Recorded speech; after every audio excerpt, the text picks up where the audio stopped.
the revelation of St. John the Divine, chapter 17. Revelation chapter 17, we're reading from verse 3 down to verse 7. Revelation chapter 17, from 3 to 7. So he carried me away in the spirit into the wilderness, and I saw a woman sit upon a scarlet-colored beast, full of names of blasphemy, having 7 heads and 10 horns. And the woman was arrayed in purple and scarlet color, and decked with gold and precious stones and pearls, having a golden cup in her hand, full of abominations and filthiness of her fornication. And upon her forehead was a name written, Mystery Babylon the Great, the mother of harlots and abominations of the earth. And I saw the woman drunken with the blood of the saints and with the blood of the martyrs of Jesus. And when I saw her, I wondered with great admiration. And the angel said unto me, Wherefore didst thou marvel? I will tell thee the mystery of the woman and of the beast that carrieth her, which hath the 7 heads and 10 horns. Praise the Lord. John sees a very strange vision here. He sees a vision of a woman on a beast. And from the portion we just read, we know that the woman was not a very pleasant sight. And the name written on her was not pleasant either. And she was seated on a beast. And John's instantaneous reaction was to watch with wonder and amazement. And the angel told him, Are you wondering? Are you admiring her? Let me tell you who she is. In Revelation chapter 19, we read of another woman. In Revelation chapter 19, verse 7. Let us be glad and rejoice and give honor to him, for the marriage of the Lamb is come, and his wife hath made herself ready. There are 2 women mentioned in these 2 chapters. Who are these women? As we know, Revelation 19:7, that woman is the bride of Christ. The woman in Revelation chapter 17 is the bride of Antichrist. The bride of Christ is the church. The bride of Antichrist is the fallen church. The bride of Christ is being prepared. The bride of Antichrist is also being prepared. But when we read of the bride of the Antichrist, there are certain strong words used there to describe her. And we must all wonder who she is. As I told you, she is the fallen church. When I say fallen church, you understand what I mean. Who is this woman? Is she there in the world today? Yes. She was formed in the beginning of the centuries in the New Testament, and slowly she's been formed, and she's growing day by day, and she's going to be perfected. And she has a leader as well. If you look at verse 4, you read the woman was arrayed in purple and scarlet. She's a fallen woman, and she's a religious woman, a religious group, a fallen church with a religious head. Purple and scarlet is used by one man today. You should know who he is. So this is the fallen church, and there's one aspect of this woman we read of in verse 6. And I saw the woman, she was drunk. A woman who's drunk, she will not have a very pleasant behavior for us to see. But here she's not drunk with just wine. She's drunk with blood. She's drunk with the blood of the saints and with the blood of the martyrs of Jesus. John saw this woman, and we are also looking at this woman today. This woman, once upon a time, belonged to Jesus. But her fall was so great that she became the bride of the Antichrist. When I say the fallen church, initially it was the church. It became the fallen church. Let's be very careful. I want to say that some of us who are not careful today, we are going to join this woman one day. And we have to be very careful to preserve our lives. I make that statement again. Those of us who are not serious about our spiritual life, preparing for the coming of the Lord, living the way we want to live, doing the things that we like to do, and we are not paying careful attention to God's word, you will become part of this woman one day. You will be left behind, and then this woman will start showing her power. That is when persecution will begin. We know that Antichrist will spearhead the tribulation. He will bring about this tribulation, but with him is a religious head. Another man with the Antichrist, with great power. He is the false prophet. He is a religious head. What we see now in the world is an amalgamation of religions. We find that Christians and Catholics and Muslims and Buddhists are now slowly joining together. Although there is persecution on one hand, we find there is a kind of a movement, an ecumenical movement, which brings people together and saying, let's all be one, all religions one. We'll have a common God. You can say your prayers and I will say my prayers, and we shall all call our common God a name. In the end of time, this woman will be this fallen group, and those who are left behind have a choice to take the mark or not to take the mark. Those who take the mark, they will become part of this woman, and they will also perish like the woman. We read that she is finally burnt with fire. This whole chapter is about the judgment of ecclesiastical Babylon, the fallen church. And when she is judged, all those who have joined her also will be judged. She is drunk with blood. For 2,000 years, this woman has been drinking blood. And today, I want to speak to you as a continuation of what I was sharing by the Holy Spirit last night. Christian life is full of battles. We all know that our battle is not with flesh and blood, but with principalities and powers. We face spiritual battles day by day. Every day we are fighting a battle. And St. Paul gives us a list of weapons to use. In Ephesians 6, he says that we could take up the sword of the Spirit and the shield of faith and the helmet of salvation. We could put on shoes and we can fight this battle. He gives us a list of weapons to use. Praise the Lord.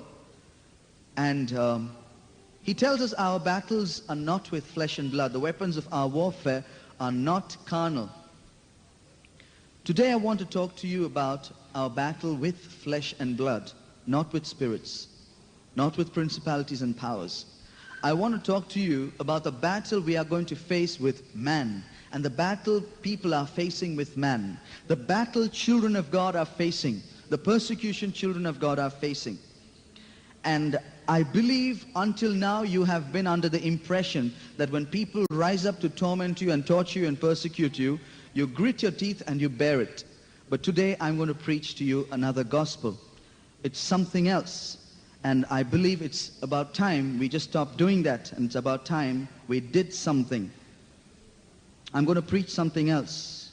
I'm going to change your attitude of just keeping quiet and gritting your teeth and bearing it. People are rising up against Christians. We need a weapon also to fight this battle. And I'm going to give you all a weapon today, and we are going to fight this battle. I'm not talking of spiritual weapons against spiritual enemies. This is against human beings who are rising up against us. Till now you kept quiet. It's about time we did something. It's time we stopped simply bearing it, and it's time we began doing something. And we are going to fight. We're going to take a weapon and we're going to fight. We're going to fight these people. And we need that weapon. We should arm ourselves with that. And we read of that in 1 Peter chapter 4, verse 1. Let's take up that weapon. For as much then as Christ hath suffered for us in the flesh, arm yourselves likewise with the same mind. For he that hath suffered in the flesh hath ceased from sin. Praise the Lord. What is the weapon we need? We need a mind to suffer. St. Paul doesn't say just put on the mind. He says, arm yourself. It's a weapon. We need the weapon, a mind to suffer. Dear children of God, the author to the Hebrews, he says, you haven't resisted unto blood striving against sin. That means, when you're striving against sin, we have to be willing to resist it till the shedding of blood. Not the shedding of the other man's blood, but the shedding of one's own blood. Here Peter says, arm yourself with a mind to suffer. And that's the mind of Christ. And we need this mind. But I ask you a question. Some of you are very scared of suffering. Standing here and telling you that, it looks like I'm sticking my finger at you. Let me say that I'm not very far from you. I can't say that I really long to suffer, I'm rejoicing to suffer. I want to be like that. But is it possible? Is it possible for us? Is it possible for a person who is terrified to suffer to actually want to suffer, to actually long to suffer? Is it possible? Definitely. Definitely possible. And I want to encourage you today. It is possible, and it happened in one such man. He is Peter himself. We know, we can, from glimpses of Peter in the Gospels, you know, the first 4 Gospels in the New Testament is all about Jesus and his ministry with his disciples. The Acts of the Apostles is about the ministry of the disciples after Jesus went away. Everything beyond is how their lives are speaking to the people. So this is the New Testament. And in the Gospels, we find that Peter was actually a very scared man, very timid, easily frightened. He had a lot of bold words. He would scream aloud, but when a time came, he would get scared. This is Peter. We find Peter, when Jesus said, I'm going to suffer, he said, oh no, you don't suffer, please don't suffer. And then when Jesus was actually suffering, when a little girl came to him, he immediately denied her. Peter was a bold man outside, but he was terrified on the inside. This was Peter, and I think we can all identify with him. But this Peter was transformed on the day of Pentecost. We know how he preached. The man who denied Jesus before a little girl, before a crowd of 3,000, he said, you crucify the Lord. He was so bold, and in fact the people marveled at his boldness. But I was interested to read how the very Peter who told Jesus, it's not good for you to die, mentions the death of Jesus in every chapter of this epistle. In chapter 1, you see verse 18. We'll quickly note that, chapter 1, verse 18. For as much as ye know that verse 19. But with the precious blood of Christ, as of a lamb without blemish and without spot. Here he speaks of Jesus as a lamb who died for us. In chapter 2, you read, actually it's from verse 4 to verse 8, you read how Jesus was actually rejected by the people. Again he speaks of Jesus in chapter 2. And then again further down from 21 to 24, you can read verse 21. For even hereunto were ye called, because Christ also suffered for us, leaving us an example that ye should follow his steps. Yes. Chapter 3, you see verse 18. For Christ also hath once suffered for us, the just for the unjust, that he might bring us to God, being put to death in the flesh, but quickened by the Spirit. In chapter 4, we already saw verse 1. And then, further down from verse 12 to 16, we see how Peter says, rejoice inasmuch as you are partakers of Christ's suffering. And then in chapter 5, verse 9 and verse 10, again he speaks of suffering. And in verse 1 tells us about Christ's suffering. The elders which are among you I exhort, who am also an elder and a witness of the sufferings of Christ. A witness of the sufferings of Christ. You see, in all the 5 chapters, Peter speaks of the sufferings. The man who told Jesus, please don't suffer, please do not die. Now he is teaching about it. And interestingly, the very man who himself did not want to suffer, in every chapter of this epistle, he encourages us to suffer. You can note down chapter 1, verse 6 and 7. He says, you are kept by the power of God. And in verse 6 he says, you greatly rejoice, although now you are going through heaviness. In verse 7 he says, the trial of your faith being more precious than of gold. He encourages us to suffer.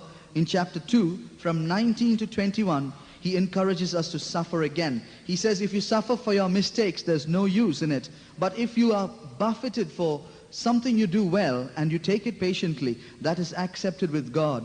In chapter 3, verse 17, he says, it's better, if the will of God be so, that you suffer for well-doing than for evil-doing. Again in chapter 4, verse 1, we read, and from 12 to 16 and verse 19, he encourages us to suffer. In verse 19 he says, wherefore let them that suffer according to the will of God. And finally chapter 5, verses 9 and 10. The theme of Peter's epistle, strangely, if you look up any commentary, they will tell you the theme of Peter's epistle is suffering. In fact, suffering is the key word occurring 16 times in his epistle. The man who was afraid of suffering is completely transformed by the time he finishes his life. And it was not only Peter. It was actually the whole early church. Everyone, the early church was a church whose mind was to suffer.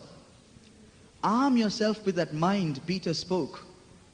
And they all armed themselves and they prepared themselves to suffer. And this was the mentality of the early church. Now, today God is taking up this verse and speaking to us because something has happened. We also are the apostolic church. We are all following the same Jesus. We are following the same teachings of the apostles. But something has gone wrong. We are all afraid to suffer. Especially staying in the United Kingdom. This is a land where everything is provided for us. Even if you want to be poor, you can't be poor. Everything is given to us. And we can enjoy a life which we would not be able to enjoy if we were in some other part of the world. So when everything is provided for us, there is no suffering.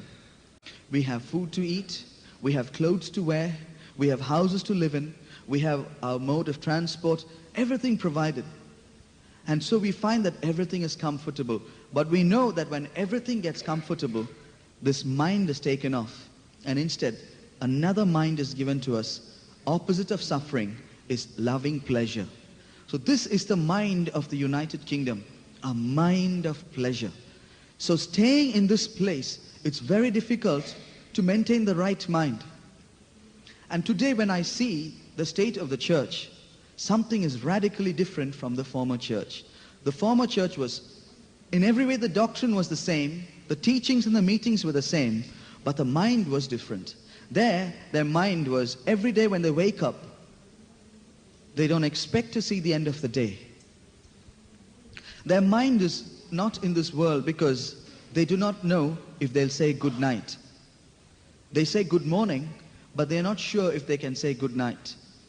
If that is the way they were living, obviously they would not even have great plans for the next day, for the morrow.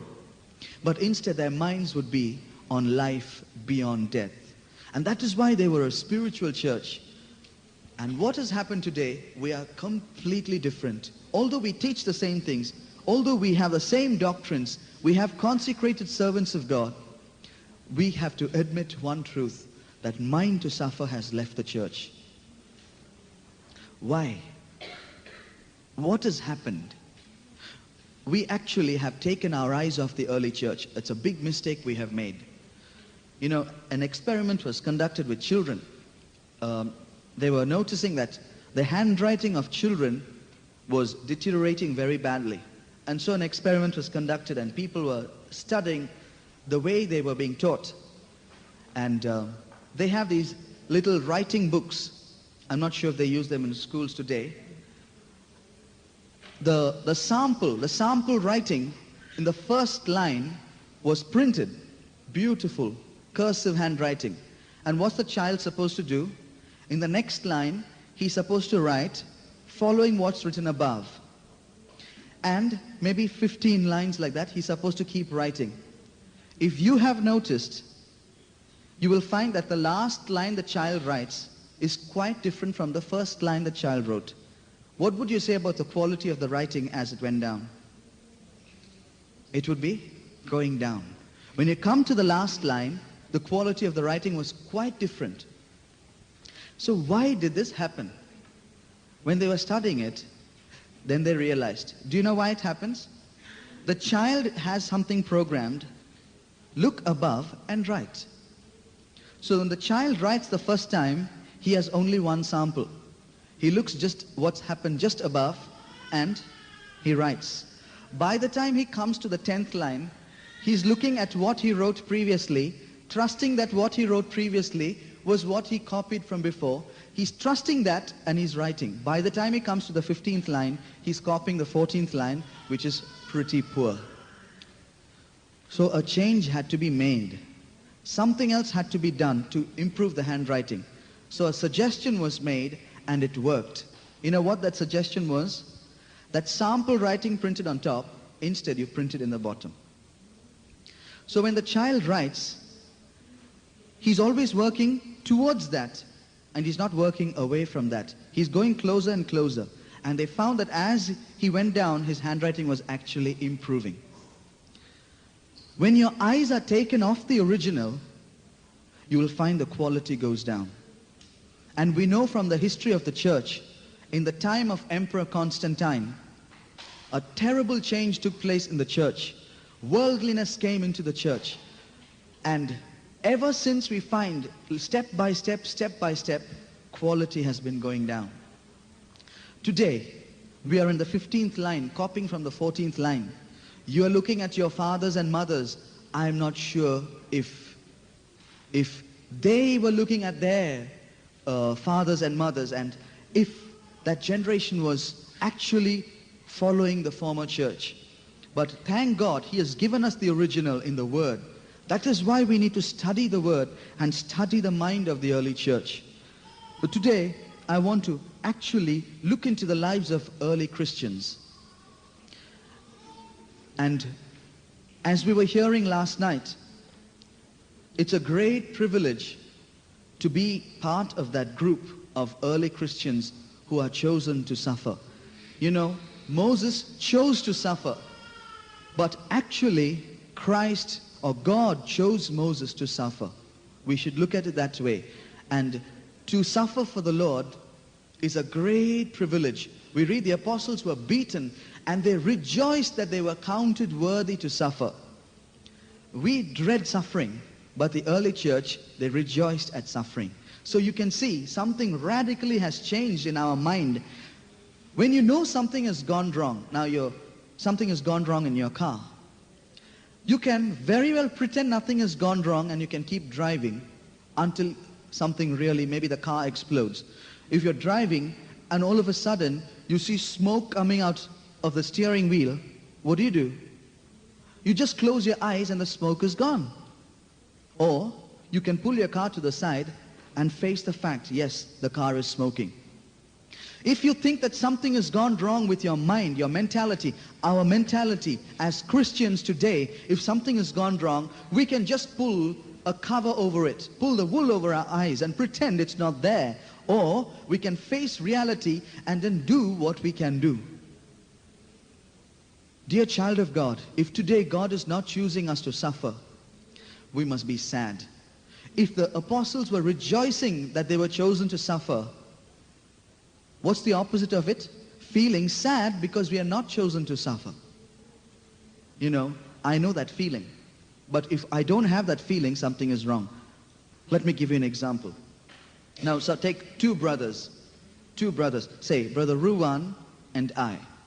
We are in Brixton and Pastor Wesley is there and he needs a work to be done. And I want to do it, Brother Ruwan also wants to do it. Both of us are willing to do it. And he's just closing his eyes and thinking, it's a difficult job It requires a bit of sacrifice. You have to work hard and use your body a bit, maybe have a few cuts and bruises here and there, maybe lift something heavy, or maybe sweat it out, or soil your clothes. And then pastor looks at me and smiles and says, you can sit down. Let him do it. You think I'll be happy? He didn't choose me. I'll feel sad. You know why he didn't choose me? It's because I'm so conscious of my clothes. I do not want to dirty my clothes. Not only that, you won't be able to take it, but I'm sure he'll be able to do it. And when he is chosen and I am not, that will make me feel sad. It will make me feel, why am I like this? I wish I could change. Now, it's not Pastor Wesley, it's Jesus. Jesus choosing someone to suffer. And if we haven't been counted worthy for it, it should make us feel sad. It should make us feel sad that we have lost such a privilege which we can have only once in this world. Only once we can pass through this world.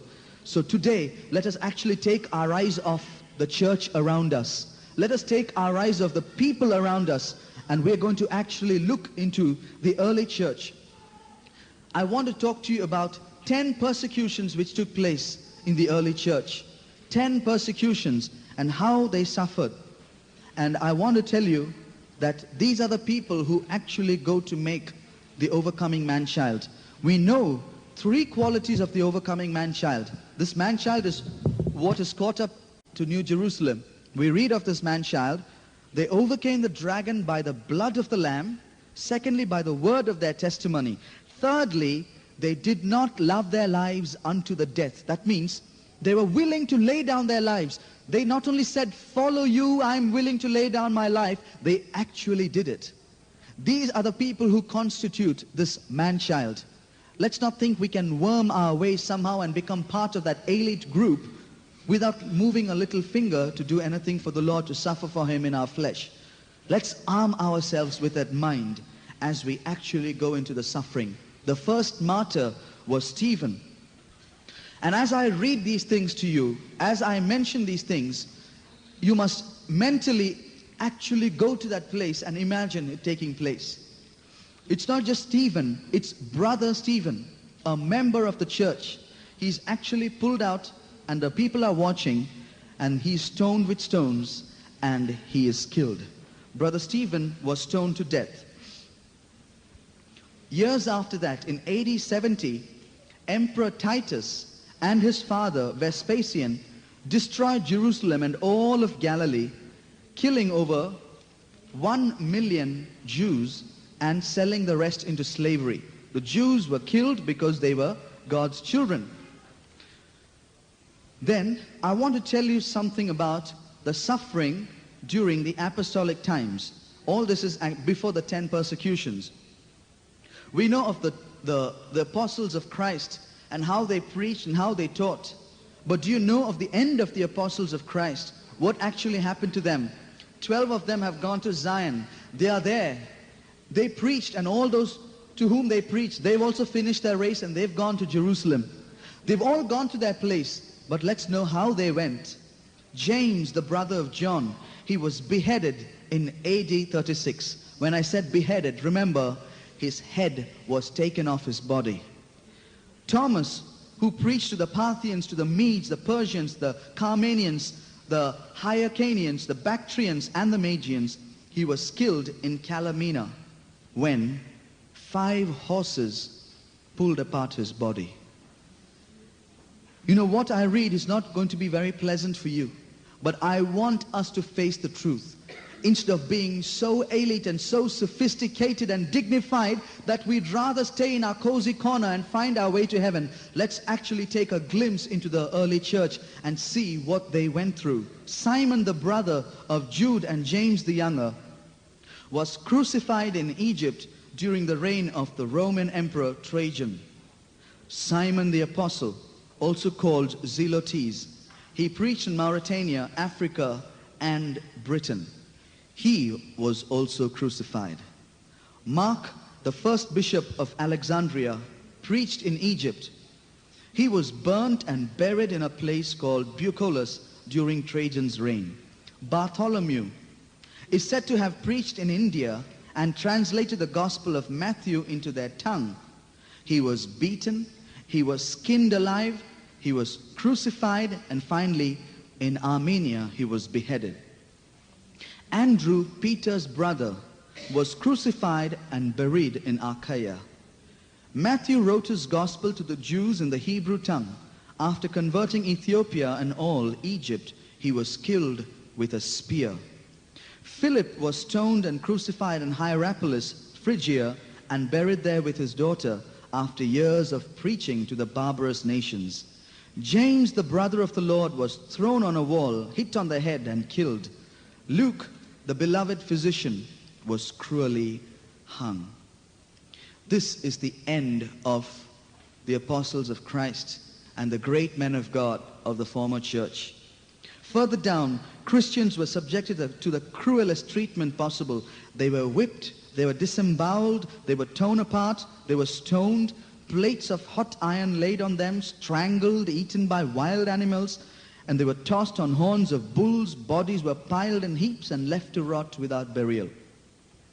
In the first persecution, it was actually stirred up by Emperor Nero about AD 64. Cities were full of bodies, the old lying with the young, and those dead bodies were cast out naked into the open streets. In fact, the cruelty was so great that many Christians in that time thought that Nero was the Antichrist.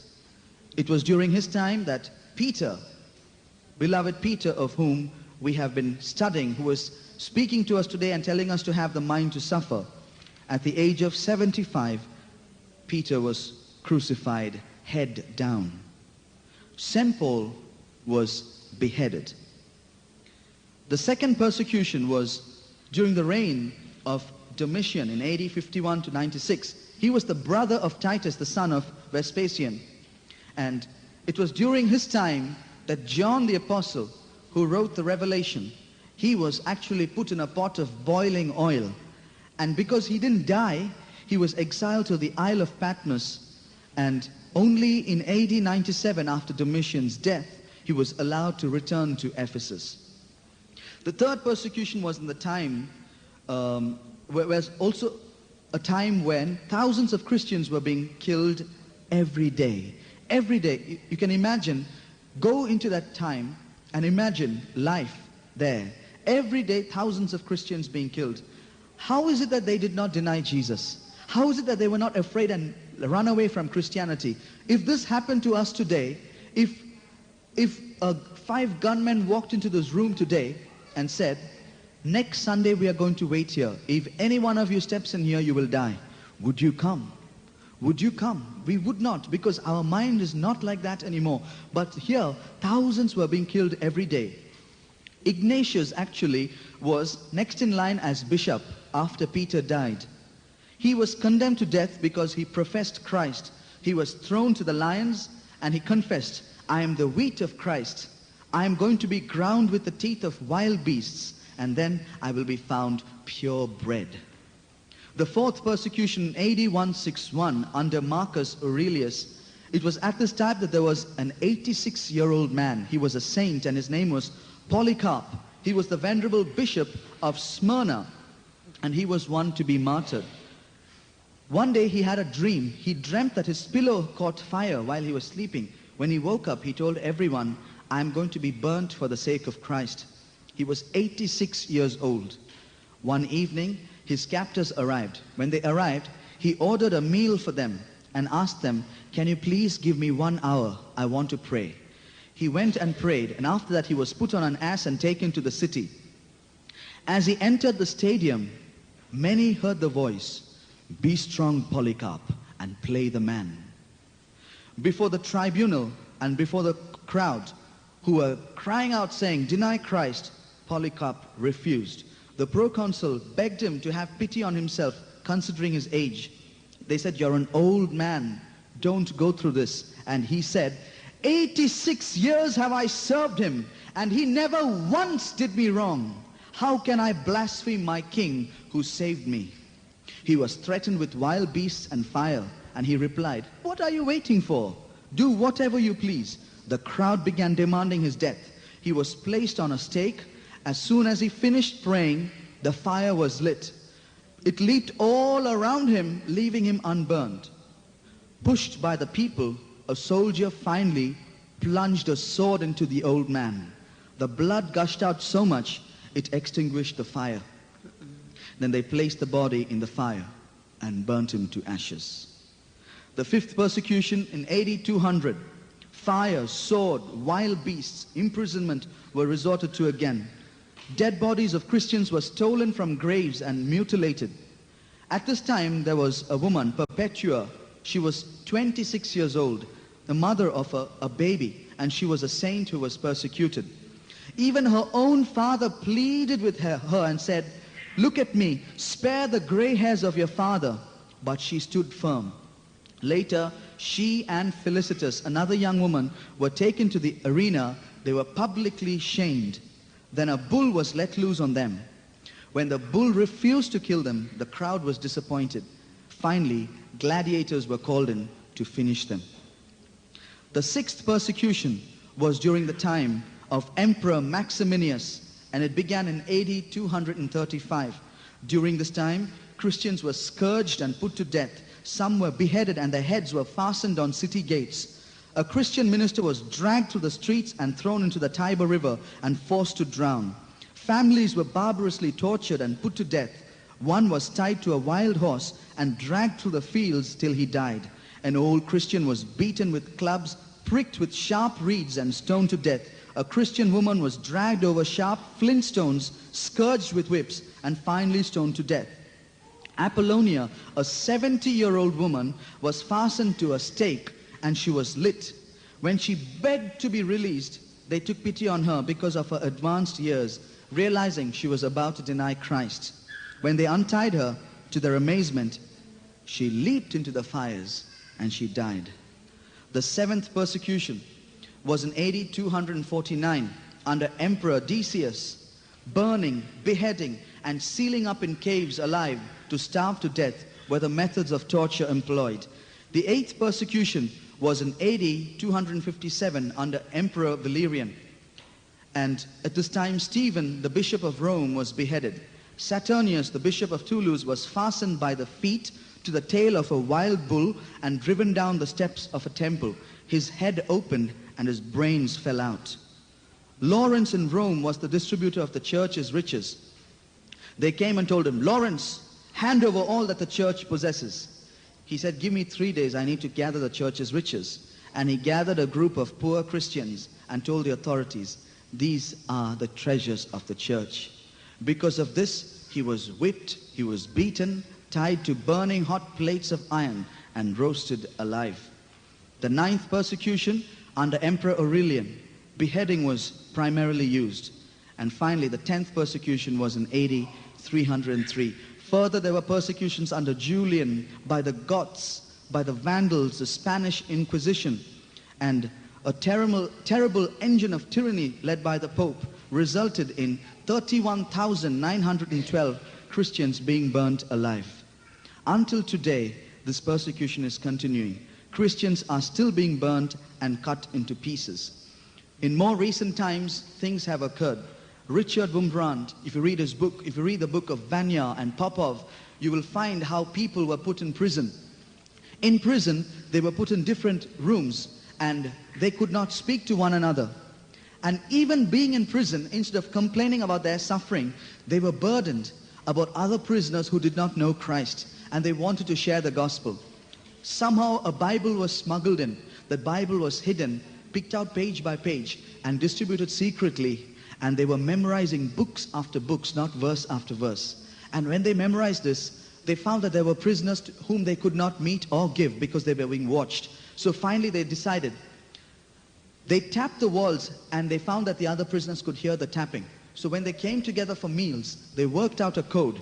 If I tap once, that one tap is A. 2 taps is B. 3 taps is C. And imagine sharing the gospel. Their knuckles were sore with knocking the walls, but they shared the gospels through knocking and people got saved. This was the mind of the early church. There were even evangelists a few years ago.